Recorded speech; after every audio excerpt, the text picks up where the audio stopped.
मोदी 3.0 में लागू होगा एक राष्ट्र एक चुनाव यानी वन नेशन वन इलेक्शन। प्रधानमंत्री नरेंद्र मोदी के नेतृत्व वाली एनडीए सरकार के तीसरे कार्यकाल के 100 दिन पूरे होने पर सत्तारूढ़ गठबंधन के भीतर एकजुटता शेष कार्यकाल के लिए जारी रहेगी। देश में काफ़ी समय से वन नेशन वन इलेक्शन लाने पर जोर दिया जा रहा है। क्या है one nation one election?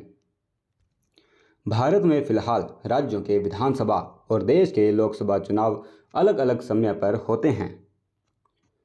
One nation one election का मतलब है कि पूरे देश में एक साथ ही लोकसभा चुनाव और विधानसभाओं के चुनाव हों, यानी मतदाता लोकसभा और राज्य के विधानसभाओं के सदस्यों को चुनने के लिए एक ही दिन एक ही समय पर या चरणबद्ध तरीके से अपना वोट डालेंगे। इससे पहले आज़ादी के बाद 1952, 1957, 1962 और 1967 में लोकसभा और विधानसभा के चुनाव एक साथ ही हुए थे, लेकिन 1968 और 1969 में कई विधानसभाएं समय से पहले ही भंग कर दी गई। उसके बाद 1970 में लोकसभा भी भंग कर दिया गई। इस वजह से एक देश एक चुनाव की परंपरा का सिलसिला यहीं ख़त्म हो गया। यह तो रही बात कि वन नेशन वन इलेक्शन क्या है। नमस्कार दोस्तों, स्वागत है आप सभी का करंट सूचना में।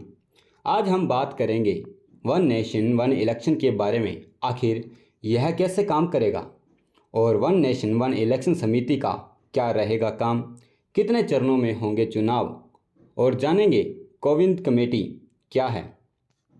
प्रधानमंत्री मोदी के नेतृत्व वाली एनडीए सरकार ने रविवार को अपने तीसरे कार्यकाल के 100 दिन पूरे कर लिए। न्यूज़ एजेंसी पीटीआई ने सूत्रों के हवाले से बताया कि मोदी सरकार 2029 तक देश में लोकसभा के साथ विधानसभा चुनाव यानी वन नेशन वन इलेक्शन करवा सकती है। भाजपा के घोषणा पत्र में भी इसका जिक्र मिला। 15 अगस्त को स्वतंत्रता दिवस पर लाल किले से दिए अपनी स्पीच में भी प्रधानमंत्री ने वन नेशन वन इलेक्शन की वकालत की थी। उन्होंने कहा था कि बार बार चुनाव देश की प्रगति में बाधा पैदा कर रही है। वन नेशन वन इलेक्शन पर विचार के लिए बनाई गई पूर्व राष्ट्रपति रामनाथ कोविंद की अध्यक्षता वाली कमेटी ने 14 मार्च को राष्ट्रपति द्रौपदी मुर्मू को अपनी रिपोर्ट सौंप दी थी। यह रिपोर्ट लगभग 18,000 पन्नों की है। पैनल का गठन 2 सितंबर 2023 को किया गया था। यह रिपोर्ट स्टेक होल्डर्स एक्सपर्ट से चर्चा के बाद 191 दिन की रिसर्च का नतीजा है। आखिर यह स्टेक होल्डर्स क्या है? स्टेक होल्डर्स वे सभी लोग हैं जो किसी कंपनी के निर्णय लेने को प्रभावित करते हैं या उससे प्रभावित होते हैं। इसमें निवेशक, ग्राहक, कर्मचारी, आपूर्तिकर्ता, व्यापार संघ और सरकार भी शामिल है। कमेटी ने सभी विधानसभाओं का कार्यकाल 2029 तक करने का सुझाव दिया है।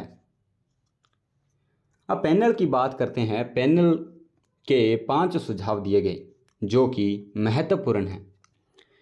सभी राज्य विधानसभाओं का कार्यकाल अगले लोकसभा चुनाव यानी 2029 तक बढ़ा दिया जाए। हंग असेंबली किसी को बहुमत नहीं यानी कि नॉन कॉन्फिडेंस मोशन होने पर बाकी 5 साल के कार्यकाल के लिए नए सिरे से चुनाव कराए जा सकते हैं।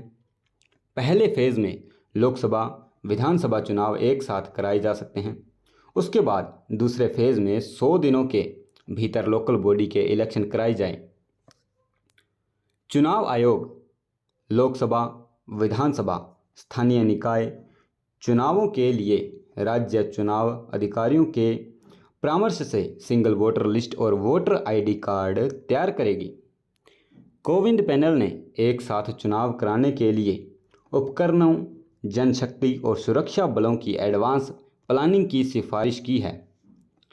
यह कोविंद कमेटी लगभग 7 देशों की चुनावी प्रक्रिया पर रिसर्च करके अपनी रिपोर्ट तैयार की, जिनमें बेल्जियम, जर्मनी, दक्षिण अफ्रीका, जापान, फिलीपींस, इंडोनेशिया, यह 7 देश मुख्यतः शामिल है।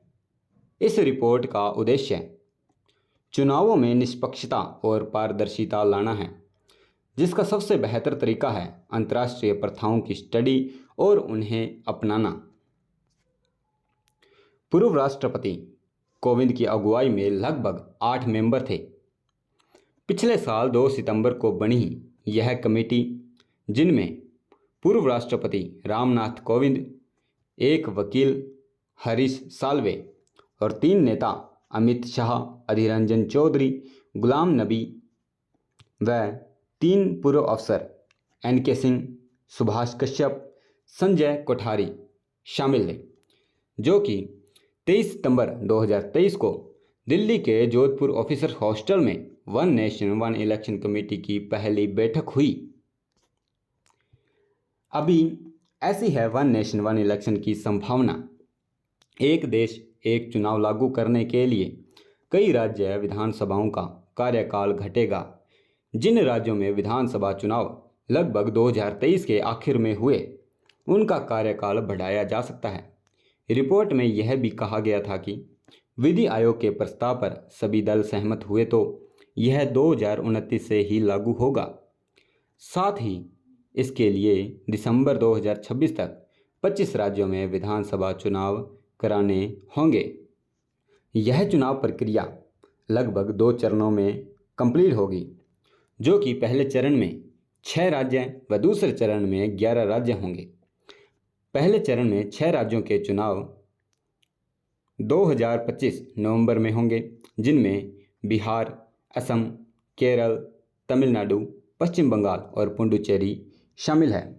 दूसरे चरण में 11 राज्यों के चुनाव दिसंबर 2026 में होंगे, जिनमें उत्तर प्रदेश, गोवा, मणिपुर, पंजाब व उत्तराखंड, गुजरात, कर्नाटक, हिमाचल, मेघालय, नागालैंड, त्रिपुरा आदि मौजूद हैं। इन 2 चरणों के बाद देश की सभी विधानसभाओं का कार्यकाल जून 2029 में समाप्त होगा। सूत्रों के अनुसार कोविंद कमेटी विधि आयोग से एक और प्रस्ताव मांगेगी, जिसमें स्थानीय निकायों के चुनाव को भी शामिल करने की बात कही जाएगी। एक देश एक चुनाव समिति का क्या है काम? संविधान और अन्य कानूनी ढांचे के तहत लोकसभा, विधानसभा, नगरपालिका और पंचायतों के चुनाव साथ कराने की संभावना तलाशना है। इसके लिए लोकल प्रतिनिधित्व अधिनियम व अन्य नियमों में संशोधन की जांच और उसकी सिफारिश करना है। अगर संविधान संशोधन के लिए राज्यों के समर्थन की जरूरत हो तो उसकी सिफारिश करेगी। चुनाव के बाद अगर सदन त्रिंकुश हो, दल बदल हो या फिर अविश्वास प्रस्ताव के कारण कोई स्थिति बने तो उसके समाधान की तलाश करना भी समिति का कार्य होगा। एक साथ चुनाव का फ्रेमवर्क देना। अगर एक साथ चुनाव नहीं हो सकता तो ऐसा करने के लिए चरणों और समय सीमा का सुझाव और अन्य जरूरी सिफारिशें करना। एक साथ चुनाव शुरू होने के बाद यह चक्र न टूटे, इसके लिए जरूरी सुरक्षा उपायों और संविधान संशोधनों की सिफारिश करेगी।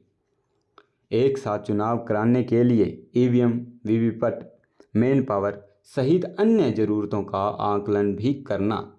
पंचायतों से लेकर लोकसभा चुनाव तक के लिए एकल वोटर लिस्ट और वोटर ID को बनाए जाने की सिफारिश यह समिति करेगी। आज के इस सेशन में हमने वन नेशन वन इलेक्शन के बारे में जाना। आज के इस सेशन को यही विराम देते हैं। वीडियो को लाइक करें, अपने सभी संगी साथियों को शेयर जरूर करें। अगर आप हमसे जुड़ना चाहते हैं तो चैनल को सब्सक्राइब जरूर करें। मिलते हैं अगले सेशन में। जय हिंद, जय भारत।